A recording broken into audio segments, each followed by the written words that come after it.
2017년은 종교개혁 500주년을 기념하는 한 해였습니다. 그해 연초부터 교단마다 교회마다 이 역사적 사실을 공지하고 세미나, 특강 등 많은 기념 행사를 하였습니다. 그런데 유감스럽게도 그 결과는 말 그대로 기념만으로 그친 속빈강정이요 빛 좋은 개살구였습니다. 그 해를 평가한 우리나라 한 기독 공부에 실린 내용은 우리 마음을 씁쓸하게 했습니다. 문제는 행사도 있었고 사업도 있었지만 교회는 개혁되지 못했다. 종교개혁의 바른 의미를 다시 생각하고 교회가 어떻게 존재해야 할 것인가는 밝힐 수 있었지만 우리 교회가 실제적 개혁에는 한 발자국도 나아가지 못했다. 기념 행사만 하다가 500주년이 다 지나가고 말았다. 무슨 말일까요? 입술로는 개혁을 외쳤지만 막상 나 자신 앞에 개혁이라는 단어가 왔을 때 이를 행하지 않는, 참으로 개혁이란 말은 생색내기용 구호에 불과한 초라한 한 해였음을 의미하는 것이었을 것입니다. 그렇다면 그로부터 7년이 경과한 지금에 있어서 기독 공보의 기자의 눈에 비친 한국교회와 교인들의 모습은 어떨까요? 아마 더 날선 비평을 하지 않을까 싶습니다.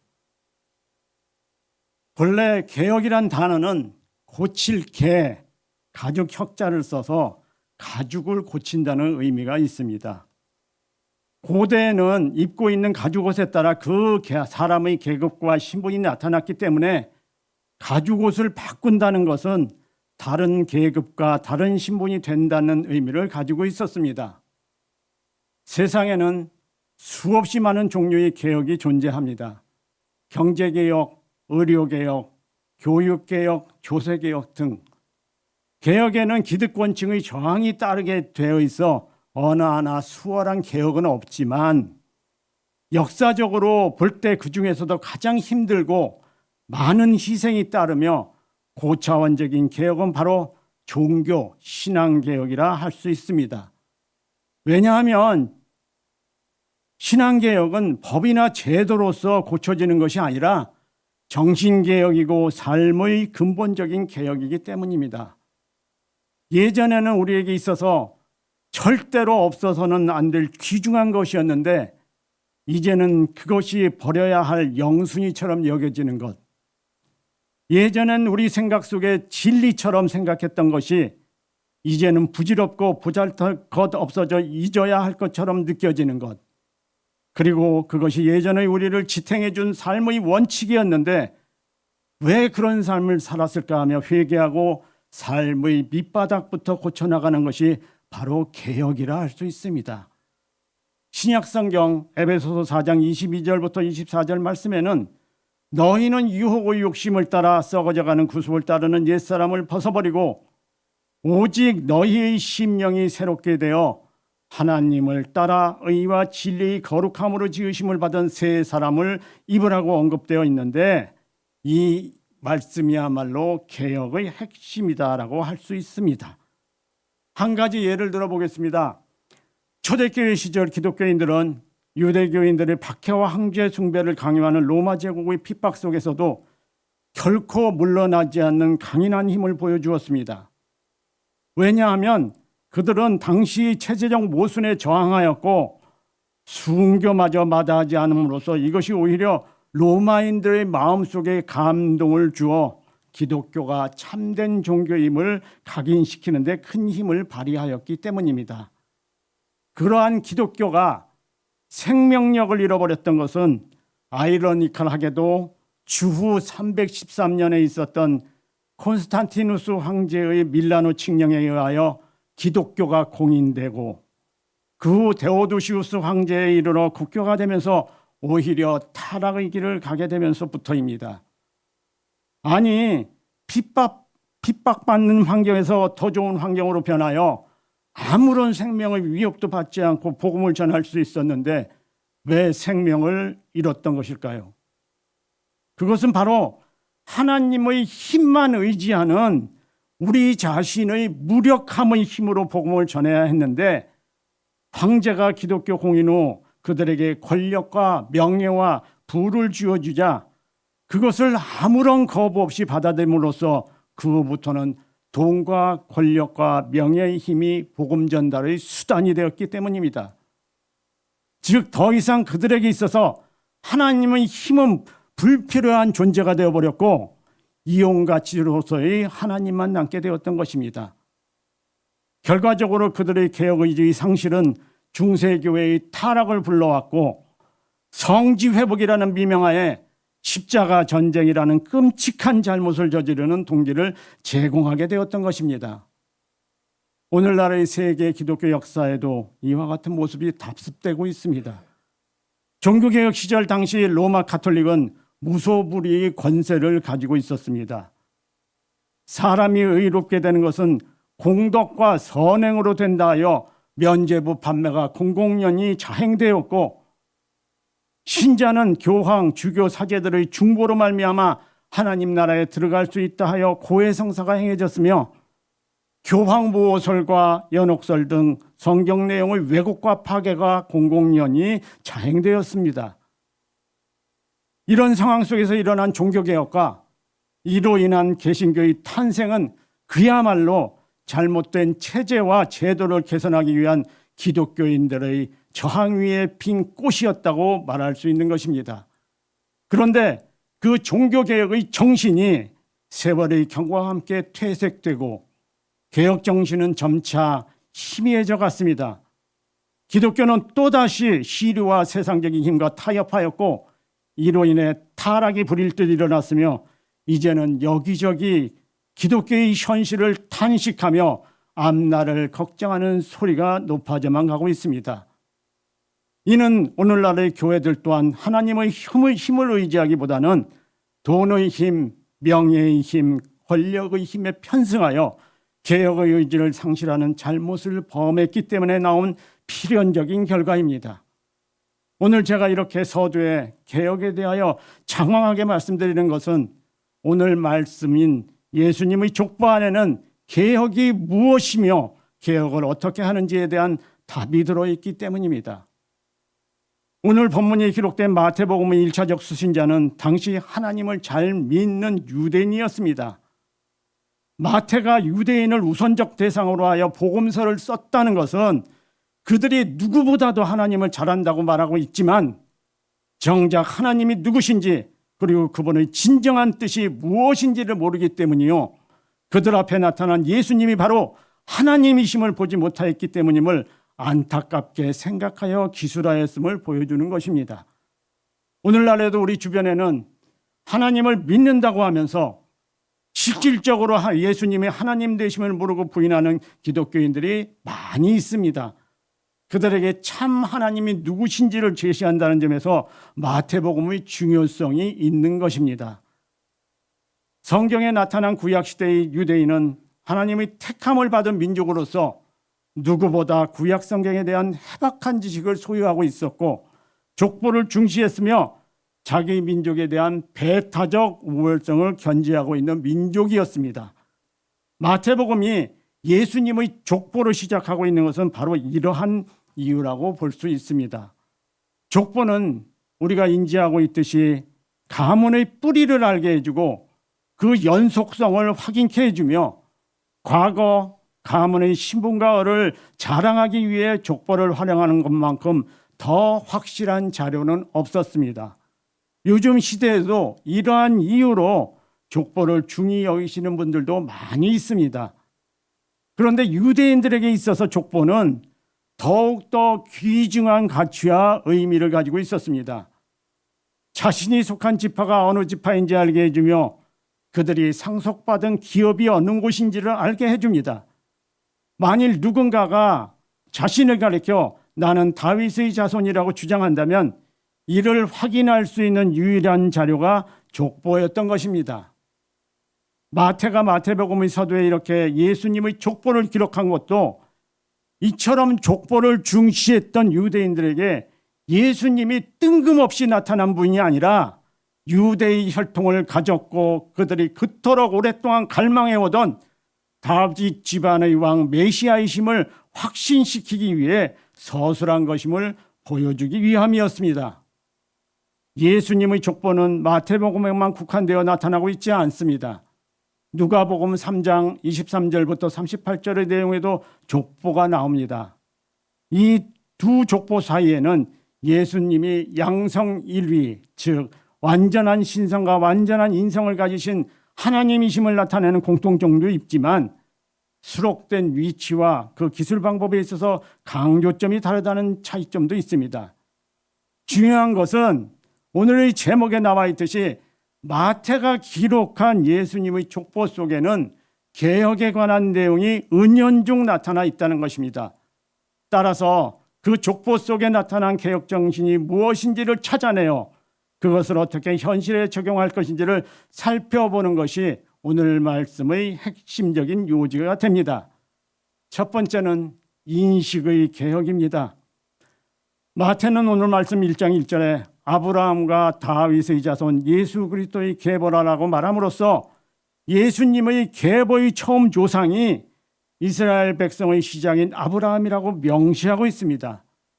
또한 1장 6절 및 1장 12절에서는 이스라엘 역사의 중대한 전환점들로서 다윗과 바벨론 포로 사건을 들고 있고 1장 16절에서는 이 계보를 마무리하는 인물로서 예수님의 이름을 거명하고 있습니다.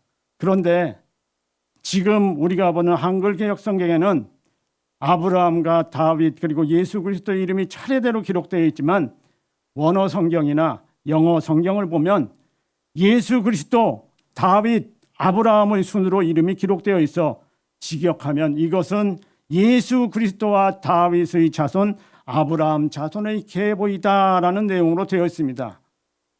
이상과 같은 내용을 참작하여 성경을 보면 흥미롭게도 마태는 예수님의 계보를 마태복음 1장 1절에서는 예수 그리스도, 다윗, 아브라함의 순서로 시작하고 있음을 알 수 있고 1장 17절에서는 아브라함, 다윗, 예수 그리스도의 순서로 맞추고 있음을 알게 됩니다.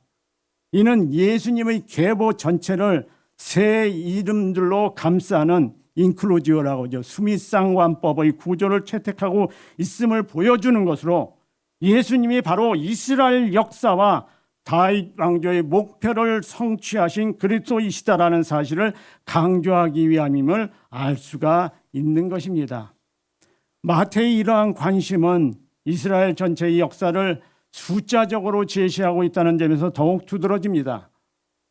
마태복음 1장 17절을 보면 이스라엘 역사를 기술함에 있어서 아브라함과 다윗 사이, 다윗과 바벨론 이거 사이, 그리고 바벨론 이거와 예수 사이로 크게 세 개의 시기로 나누어 기술하고 있고 특히 두 번째 시기에는 14명의 왕들이 기록되어 있습니다. 그런데 구약 성경의 역사서에 나와 있는 이스라엘의 역대 왕들의 역사를 보면 두 번째 시기에 포함되어 있는 왕은 14명이 아닙니다. 이는 마태가 몰라서 그런 것이 아니라 의도성을 가지고 그렇게 기술한 것임을 보여주는 것입니다. 마태가 이렇게 시기를 구분한 것은 다윗의 이름과 매우 밀접한 상관관계가 있는 것으로 다윗을 중시하려는 의도이고 당시 유대인들은 다윗의 자손에게서 메시아가 온다고 믿고 있었기 때문입니다. 고대 세계에서 문자는 단어를 형성하는 역할을 했을 뿐만 아니라 숫자를 상징하는 의미로 사용되어지기도 하였습니다. 그러므로 어떠한 단어이든지 숫자를 나타내는 상징적인 가치를 가지고 있었습니다. 예를 들어 설명하면 한글에서 자음 기역을 1로, 니은을 2로, 디귿을 3이라고 자기들끼리 서로 약속하는 것과 같았습니다. 이런 의미에서 다윗이라는 이름을 숫자로 나타내면 히브리어로 다비드로 표기하므로 히브리어 알파벳 디귿은 네 번째 자음에 해당되는 4가 되고 비읍은 여섯 번째 자음에 해당되는 6이 되어 따라서 다비드의 문자를 합하면은 4 더하기 6 더하기 4가 즉 14가 되는 것입니다. 참고로 원래 히브리어에는 모음이 없었기 때문에 숫자로 계산하지는 않습니다. 사실 마태복음에 언급된 이스라엘 왕들의 족보를 살펴보면 처음과 마지막 14대는 엄밀히 말해 13대이며 가운데 14대는 이 기간에 속한 17명의 이스라엘 왕들 중 아하시야, 요아스, 아마샤 3명의 왕을 빠뜨림으로써 14명을 의도적으로 맞추고 있습니다. 따라서 마태가 각 시기마다 14대를 맞춘 것은 다분히 의도적이었다고 말씀드리는 것이며, 이는 완성의 수인 7을 2번 곱한 것을 3번 반복한 것으로서 예수님의 위치가 준비 시대를 완결한 성취의 새로운 시대의 시작임을 보여주고자 함과 동시에 예수님으로 완성되는 왕조의 완전 무결성을 보여주기 위한 강한 역사의 표명임을 알 수 있는 것입니다. 그럼 마태는 왜 역사의 왜곡까지는 아니지만 14라는 숫자에 집착하여 다윗이란 계보에서 예수님이 오셨음을 강조하셨던 것일까요? 이에 대한 해답은 당시 시대적 배경에서 찾아보아야 합니다. 당시 유대인들에게 있어서 다윗은 하나님을 대신하는 또 하나의 다른 우상이었습니다. 물론 그들이 다윗의 계보에서 메시아가 오실 것이라고 생각한 것은 구약의 예언의 말씀이 있었기 때문이었습니다. 왜냐하면 성경은 시편 89편 29절 및 사무엘하 7장 12절부터 16절까지 말씀에서 다윗의 후손을 통해서 그의 나라가 견고히 보존될 것임을 예언하였고, 특히 이사야서 9장 6절 7절에서는 기묘자, 모사, 전능하신 하나님, 영존하시는 아버지, 평강의 왕이라는 칭호를 가진 한 아기가 탄생하고 그 정사와 평강이 다함이 무궁하며 또 다윗의 왕자와 그의 나라에 군림하여 그 나라를 굳게 세우고 지금 이후로 영원히 정의와 공의로 그것을 보존하실 것이라, 만국의 여호와의 열심히 이를 이루시리라고 말씀하고 있었기 때문입니다. 따라서 그들이 다윗의 계보에서 메시아가 오실 것이라는 것을 기대하고 믿는 그 자체는 전혀 문제될 것이 없었습니다. 문제가 되는 것은 구약의 예언의 말씀에는 다윗의 후손으로부터 메시아가 오실 것이라는 사실을 언급하였지만 구체적으로 언제, 어디서, 어떤 모습으로 오실 것이라는 사실에 대해서는 언급이 없었다는 데 있었습니다. 이 때문에 그들의 마음속에 품은 메시아상은 하나님의 뜻과는 전혀 관계없는 다윗과 같이 용맹하고 힘이 있어 그들에게 정치적인 자유와 실질적인 권력을 줄 메시아상이었고, 그런 사람이 와서 자신들을 로마의 핍박으로부터 해방시킬 것이라고 굳게 믿고 있었던 것입니다. 즉 그들의 내면에 존재한 메시아상은 욕심 속에서 잉태된 메시아상이었고 그들의 구미에 맞는 메시아상이었다고 할 수 있는 것입니다. 그렇기 때문에 그들 마음속에는 다윗은 메시아상이라는 공식이 자리 잡게 되었고 이것이 오늘날까지 지켜지고 있는 것입니다. 이스라엘의 국기를 보면 다윗의 별 모양이 국기 중앙에 선명하게 그려져 있는데 바로 이러한 이유라고 할 수 있습니다. 그러나 마태의 메시아상은 이와는 전혀 달랐습니다. 유대인에게 있어서 메시아는 세상적인 힘과 권력을 소유한 다윗과 같은 존재였지만 마태에게 있어서 메시아는 1장 23절에서 명시되고 있듯이 우리와 함께 계시는 하나님 임마누엘의 모습이었습니다. 달리 말하면 유대인에게 있어서 메시아는 그들의 세상적이고 이기적인 욕구를 충족시켜줄 대상에 불과하였지만 마태에게 있어서 메시아는 구원과 부활 그리고 하나님 나라에서의 영원한 삶을 주는 하나님 그 자체였으며 세상의 개혁을 위해 오신 개혁자이었던 것입니다. 유대인에게 있어서 현실적으로 눈앞에 펼쳐질 왕국은 다윗 왕국의 재현에 불과하였지만 마태에게 있어서 왕국은 그보다 훨씬 넓고 힘이 센 영원한 왕국인 하나님의 나라 곧 십자가의 왕국이었습니다. 이러니 마태는 현실적 욕심의 마음을 빼앗겨 진실된 하나님의 왕국을 보지 못하는 유대인에 대하여 같은 유대인으로서 안타까운 마음을 가졌을 것입니다. 이 때문에 완전수인 14라는 숫자를 사용하여 다윗의 계보에 예수님을 의도적으로 연결시켜 구약에서 예언된 메시아가 바로 예수님이시고 그분이 어떤 일을 하시다가 어떻게 죽게 되었는가를 마태복음 전편에 걸쳐 말함으로써 마태복음을 읽는 유대인들과 오늘날의 우리에게 그러한 시선과 인식을 갖도록 촉구하고 있는 것입니다. 오늘날 우리는 어떻습니까? 혹시 우리 마음속에 존재하시는 하나님은 우리 현실적인 욕구만을 충족시켜주는 나의 이기심으로 비롯된 하나님의 모습은 아닌가요? 나의 좁은 시선과 나의 보잘것없는 인식 안에 하나님의 능력을 가둬놓고 나의 필요에 따라 내 유익만을 위하여 꺼내 사용하는 그러한 하나님이 아니냐는 말씀입니다.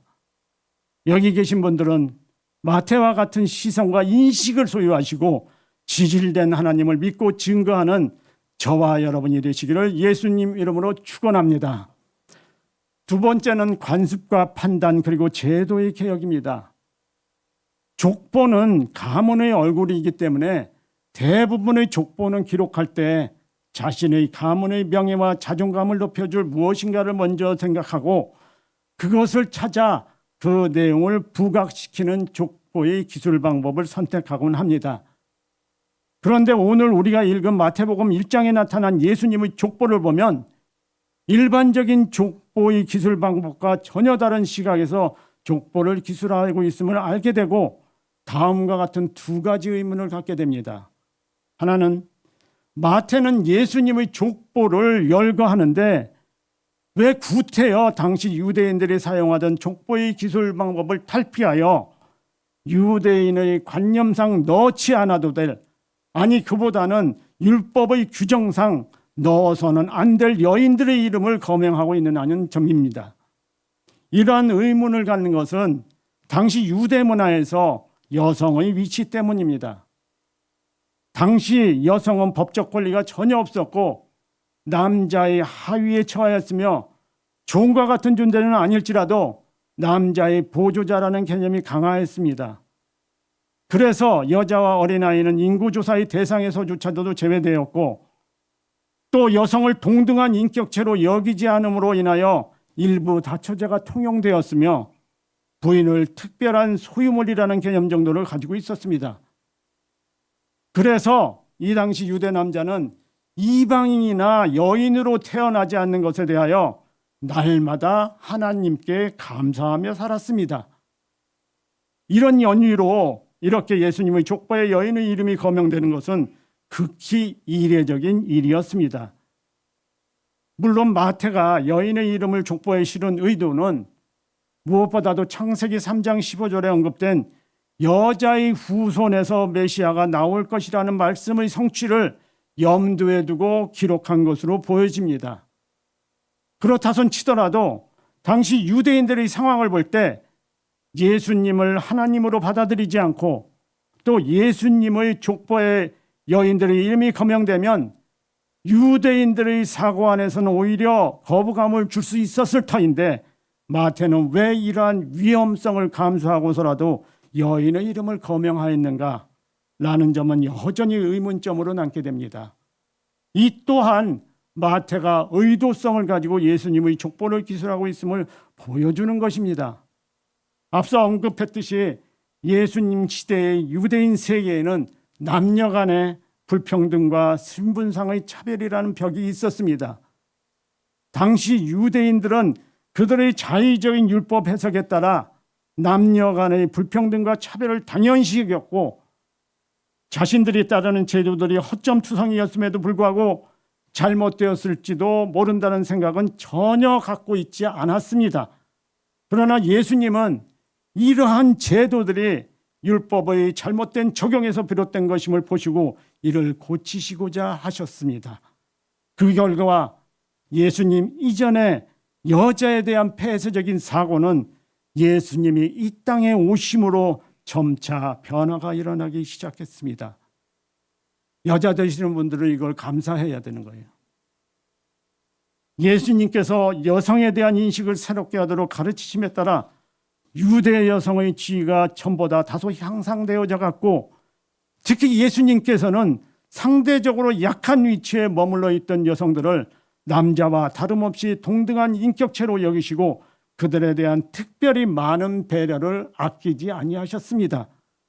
예수님은 이를 그분의 삶의 행적 속에서도 몸소 보여주심으로써 기존의 율법주의적 남성 우월적 관념을 깨고 여성은 남자의 예속물이 아닌 동등한 인격체이며 그들의 삶에 당당한 주체적 의식을 가지고 살아야 할 남자들의 동료이자 친구들임을 선포하셨던 것입니다. 이러한 개혁적 변화는 결국 창조적 기독교 문화로 자리 잡게 되었고 여성에 대한 인식 변화의 흐름이 복음서에 영향을 미쳤던 것입니다. 마태가 족보를 통하여 의도적으로 여성의 이름을 거론한 것도 이 때문으로서, 즉 예수님이 이 땅에 오심으로써 남녀 간에 존재하였던 차별과 불평등의 장벽이 서서히 붕괴되고 있음을 시사하는 것입니다. 또 다른 하나의 의문은 예수님의 족보에 거명된 여인들의 면면을 살펴보면 이해가 가지 않는 부분이 많이 있습니다. 마리아를 제외한 여인들의 신분이 결코 자랑스럽거나 떳떳한 신분이 아니기 때문입니다. 기왕 여성의 이름을 거명할 것이면 예수님의 가문의 명예를 생각해서라도 아브라함의 아내이자 열국의 어머니로 불린 사라나, 이삭의 아내 리브가, 그리고 야곱의 12아들의 어머니인 레아 혹은 라헬 등과 같은 유대인의 혈통을 가진 여인들을 거명할 것이지 왜 다말, 라합, 룻, 밧세바와 같은 당대의 유대인들에 의해서 개와 같은 취급을 받던 이방인이자 그 이방인 중에서도 불륜의 중심에 서 있던 여인들, 오늘날의 말로 표현하면 법적, 사회적, 윤리적 무리를 일으킨 스캔들의 중심에 있는 여인들을 등장시키고 있느냐는 점입니다. 이 또한 마태가 의도를 가지고 이러한 비윤리적인 여인들의 이름을 거명하였음을 보여주는 것입니다. 4명의 여인들에게는 공통점이 있었습니다. 앞서 말씀드렸듯이 첫째는 모두 이방인들이라는 사실입니다. 다말은 가나안이었고 라합은 여리고 사람이었으며 룻은 모압 사람이었고 우리아의 아내는 헷 여인이었든지 아니면 최소한 헷사람과 결혼하여 헷사람이 되어 있었던 여인이었습니다. 둘째는 모두 비정상적인 결혼 생활을 하였다는 사실입니다. 다말은 시아버지와 불륜적 육체적 관계를 가졌고 라합의 직업은 몸을 파는 기생이었으며 룻은 당시에는 흠이 많은 것으로 생각되었던 재혼을 하였고 밧세바는 다윗과 간음과 재혼을 하였습니다. 이 두 가지 공통적인 사실이 무엇을 말하고 있는 것일까요? 하나는 예수 그리스도께서 이스라엘뿐 아니라 이방의 혈통과도 연관을 갖고 이 땅에 오셨다는 점과 따라서 예수님이 이스라엘뿐만 아니라 이스라엘 속하지 않는 모든 족속들에게도 복의 근원이 되시는 분임을 보여주는 것으로서 결국 이방인과 유대인 사이의 장벽이 무너져 예수 안에 있으면 인종의 차별, 신분의 차별이 없어짐을 의미하는 것이고, 다른 하나는 예수님께서 이처럼 정상적이지 못한 결혼 생활의 경력이 있는 여인들과 연관을 갖고 이 땅에 오셨다는 사실을 통하여 자기 백성을 자기 죄에서 구원할 자이신 예수께서 죄는 없으시되 죄에 있는 육신의 모양을 그대로 취하여 자신을 낮추신 겸손하신 분이심을 확연히 드러내고자 하셨던 것입니다. 또한 여기서 우리가 중요시 여겨볼 점이 하나 있습니다. 이러한 결점 많은 여인들임에도 불구하고 이 여인들이 예수님의 족보에서 예수님의 육적 어머니인 마리아와 나란히 거론되고 있다는 사실입니다. 결국 이는 우리도 모두 죄인에 불과하며 예수 안에 있으면 우리의 인식 속에 있는 선인과 악인의 장벽마저 무너지고 한 형제의 자매가 되어야 함을 보여주는 것입니다. 이러한 개혁 정신은 바울의 서신에도 명확히 나타나는데 로마서 3장 22절부터 24절까지 곧 예수 그리스도를 믿음으로 말미암아 모든 믿는 자에게 미치는 하나님의 의니 차별이 없느니라. 모든 사람이 죄를 범하였음에 하나님의 영광에 미치지 못하더니 그리스도 예수 안에 있는 속량으로 말미암아 하나님의 은혜로 값없이 의롭다 하심을 얻은 자 되었느니라 라는 말씀으로 나타나는 것입니다. 결국 마태는 예수님의 족보 속에서 여인의 이름을 거명하고 그것도 불경스러운 여인들의 이름을 거명함으로써 예수님이 우리를 죄에서 구원하실 그리스도이셨고 그분이 오심으로써 남녀의 장벽, 인종과 신분의 장벽, 선인과 악인의 장벽 등 당시 인간의 잘못된 인식 속에서 만들어놨던 모든 장벽이 사랑이라는 단어 앞에 모두 허물어졌음을 보여주었던 것입니다. 이것이 바로 마태가 말하는 개혁인 것입니다. 오늘날 우리 가운데서도 마태 시대와 같이 여전히 예수님은 우리 구주이시고 영원까지 우리 가운데 계실 것임을 우리는 믿고 있습니다. 아멘이시죠? 그런데 우리 모습 그리고 우리가 속해 있는 사회의 모습은 어떤가요? 예수님 시대에 있던 장벽이 모양은 다를지라도 우리 앞에 여전히 놓여 있지 않습니까? 이념과 사고라는 장벽 앞에 서로를 용납하지 않고 빈부라는 장벽 앞에 남을 무시하고 남에게 무시를 받으며 욕심과 이기심이라는 장벽으로 우리를 가린 채 부정과 부패의 장벽을 넘지 못하고 선의 가면을 쓰고 악을 선이라고 스스로 합리화시키며 어줍지 않게 살아가는 우리의 모습은 아닌가요? 예수님이 계신 곳에서는 언제나 개혁이 있었습니다. 인식의 개혁이 있었고 관습의 개혁이 있었으며 옳고 그름에 대한 판단의 개혁이 있었고 제도의 개혁이 있었습니다. 따라서 예수를 닮기 원하는 사람들은 그 개혁에 동참하고 그 개혁의 선봉장이 되어야 합니다. 기독교 타락을 마음 아파하며 염려하기 전에 먼저 나 자신의 개혁이 필요한 시기입니다. 유혹의 욕심을 따라 썩어져가는 구습을 쫓는 나의 모습에 대한 개혁이 선행되어야 하고 육신의 정욕, 안목의 정욕, 이생의 자랑이라는 틀에서 나를 탈출시키려는 개혁이 있어야 합니다. 그리고 세상에 나가 나는 그리스도인입니다라는 패를 이마에 두르고 흉배에 붙이고 손목과 발목에 메고 당당하게 외칠 수 있는 우리 모습으로 개혁되어야 합니다. 개혁은 나부터, 지금부터, 여기부터입니다. 그 개혁의 선봉에 서서 세상 변화의 주역이 되는 저와 여러분이 되시기를 예수님 이름으로 축원합니다.